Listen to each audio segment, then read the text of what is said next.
drink this, the origami. You know what is the origami is? Oregano. Huh? Oregano. I mean oregano. I'll show you what it is. It's a kind plant like this.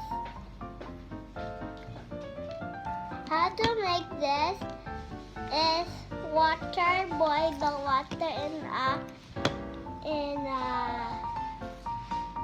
pot, and then put two in the pot, then boil it.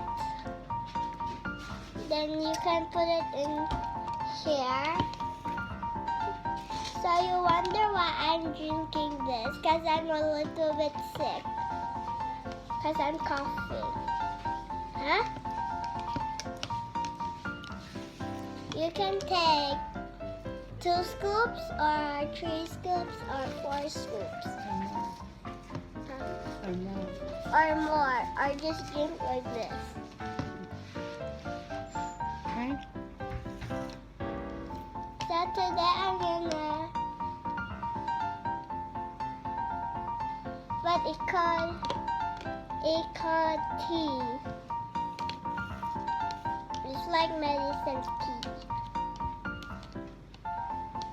for sick people.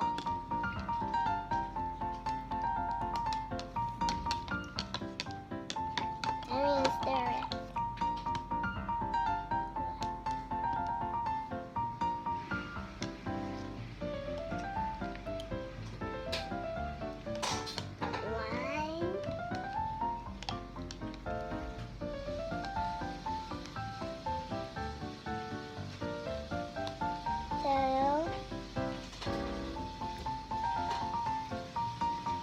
Three, 4, last one, 5. That's enough. You can use a spoon or you just can drink like this. And you close it. Make sure don't put it in the refrigerator, because it will not be powerful anymore or taste bad. So you have to keep it outside because it's a vegetable one. It's a vegetable tea. Then don't put this in the sink. Just put like this and put it away.